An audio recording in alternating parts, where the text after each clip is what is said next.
झारखंड के शिक्षा मंत्री जगन्नाथ महतो का निधन हो गया है। चेन्नई के अस्पताल में उनका इलाज चल रहा था। लंग्स में इन्फेक्शन की वजह से वो लंबे समय से बीमार थे। चेन्नई में निधन के बाद आज शाम करीब 4 बजे उनका पार्थिव शरीर रांची आएगा।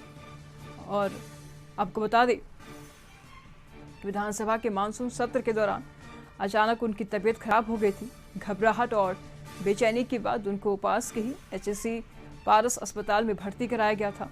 सिटी स्कैन सहित सभी प्रकार के जांच हुई, जिसमें फेफड़ा में माइल्ड इन्फेक्शन के संकेत मिले थे और उनको ICU में भी शिफ्ट किया गया।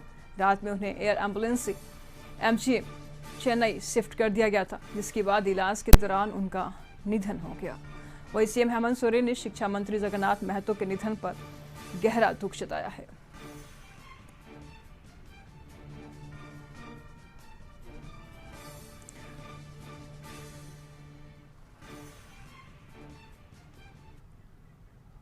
तो इस पर तमाम जानकारी के लिए रांची से हमारे साथ हमारे संवाददाता संदीप इस वक्त हमारे साथ जुड़ चुके हैं। संदीप, शिक्षा मंत्री जगन्नाथ महतो अब हमारे बीच में नहीं रहे हैं। अगर बात करें CM, BJP, कांग्रेस सभी की तरफ से शोक संदेश मिल रहे हैं, सभी लोग उनको श्रद्धांजलि दे रहे हैं। काफी ज्यादा दुख का विषय है। क्या रही है उनकी पृष्ठभूमि, संदीप? यदि झारखंड के लिए बात करें तो आज एक बहुत दुखद खबर आई है कि जगन्नाथ महतो जो राज्य के शिक्षा मंत्री थे, हमारे बीच नहीं रहे हैं। पक्ष या विपक्ष हर एक कोई आज उनके निधन पर शोक व्यक्त कर रहा है। हमारे साथ विधानसभा अध्यक्ष रविंद्रनाथ महतो है, उनसे भी जानते हैं। सर, कितनी बड़ी क्षति मान रहे हैं इसको? देखिए, ये क्षति तो सही मायने में राज्य के लिए एक अपूरणीय क्षति है। माननीय जगन्नाथ महतो जी जो आज हमारे बीच नहीं रहे, ये एक बहुत ही जिंदा दिली इंसान थे और अपने कर्तव्य परायणता के प्रति इतना तत्पर रहते थे, जो उन्होंने अपने सामान्य जीवन के जो सुख स्वाच्छंद है उसको भी विसर्जन कर देते थे। और आपको स्मरण होगा कि चाहे पारा शिक्षक के बारे में हो, चाहे स्थानीयता के बारे में हो, चाहे 1932 के बारे में हो, शुरू से ही जगन्नाथ बाबू मुखर रहे। और ऐसे भी उनका पृष्ठभूमि आंदोलन से ही आता है। आंदोलन ही उनका पहचान था। आंदोलन के माध्यम से ही जनहित का मुद्दा को कुशल और सुचारू रूप से सुलझाने का प्रयास भी करते थे और सुलझाते भी थे। यही सब उनका खासियत है।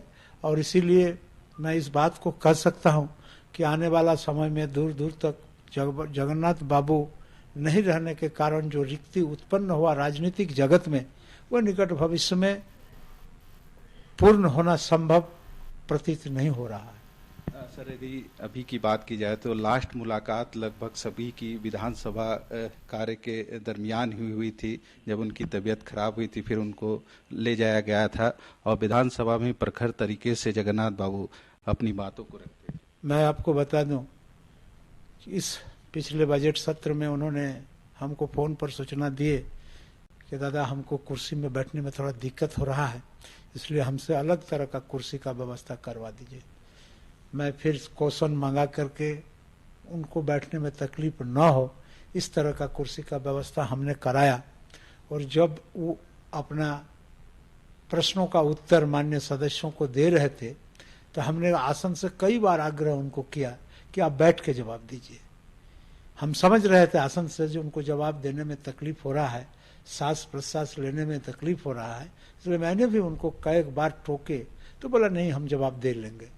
इतना आत्मीयता था, इतना मन के अंदर में ताकत उनका था कि शरीर जवाब देने के बावजूद भी इस चीज को एहसास नहीं करते थे। अदम्य साहस था उनके अंदर में। और इसी के क्रम में बीमार पड़ गए, तो फिर उनको चेन्नई ले जाना पड़ा। और दुखद समाचार सुबह मिला कि चेन्नई के, कल भी हम उनके अटेंडेंट से वहाँ बात किए, बोला नहीं, अभी नॉर्मल कोर्स में उनका सब कुछ ठीक ठाक हो रहा है, अभी कई रोज हम लोगों का ठहरना होगा, फिर हम लोग निकल के वहाँ चले जाएंगे। फिर सुबह अचानक जैसे ही उठ करके देख सुनते हैं, तो बोला जगन्नाथ बाबू हम लोगों के बीच नहीं रहे। तो सुनते ही हम लोग तो स्तब्ध हो गए थे। हम लोगों का भी स्पंदन रुक सा गया था। फिर हम लोगों ने इस विषय को तरह तरह से, इसका जो सूचना है उसको लेने का, जानने का प्रयास किया। खबर सही निकला और हम लोग सारे लोग, झारखंड मुक्ति मोर्चा परिवार, हमारे विधानसभा परिवार, राज्य के जनता, उनके क्षेत्र के जनता, उनके सगी संबंधी परिवार, सारे लोग मर्माहत हैं। तो क्या लग रहा है कि जगन्नाथ जी का जो पार्थिव शरीर है कब रांची लाया जाएगा? कल तक रांची आ जाएगा। रांची से उनको चिरविदा दे करके फिर पैतृक गांव जाएगा, और पैतृक गांव जाने के बाद जो रीति रिवाज है उस हिसाब से दाह संस्कार का काम होगा। तो क्या विधानसभा भी ले जाया जाएगा? जी, विधानसभा भी ले जाने का कार्यक्रम है। तो आप देख रहे हैं कहीं ना कहीं इस समाचार के आने के बाद पूरा झारखंड दुखी है इस पूरी घटना को लेकर, और जो खबरें आई उससे कहीं ना कहीं पूरा झारखंड मर्माहत है। सत्ता पक्ष विपक्ष हर एक कोई शोक व्यक्त कर रहा है इस जगन्नाथ महतो के निधन के बाद, और कह सकते हैं 2 दिन का जो शोक है राज्य सरकार ने भी इसे जारी किया है, और आज कल जितने भी सरकारी संस्थाएं हैं वो भी बंद रहेंगी। जी शुक्रिया संदीप आपका इन तमाम जानकारियों के लिए। सीएम हेमंत सोरेन ने भी ट्वीट किया है, शोक व्यक्त किया है, कहा कि अपूर्णीय क्षति है, हमारे टाइगर जगन्नाथ दा अब नहीं रहे हमारे बीच। आज झारखंड ने अपना एक महान आंदोलनकारी, जुझारू, कर्मठ और जनप्रिय नेता खो दिया है। आगे लिखते हैं मुख्यमंत्री हेमंत सोरेन कि चेन्नई में इलाज के दौरान आदरणीय जगन्नाथ महतो जी का निधन हो गया है। परमात्मा दिवंगत आत्मा को शांति प्रदान कर शोकाकुल परिवार को दुख की विकट घड़ी सहन करने की शक्ति दे। ट्विटर के माध्यम से शोक व्यक्त किया है मुख्यमंत्री हेमंत सोरेन ने। ट्वीट के मैसेजेस लगातार हम स्क्रीन पर दिखा रहे हैं, आप साफ तौर पर देख पा रहे हैं।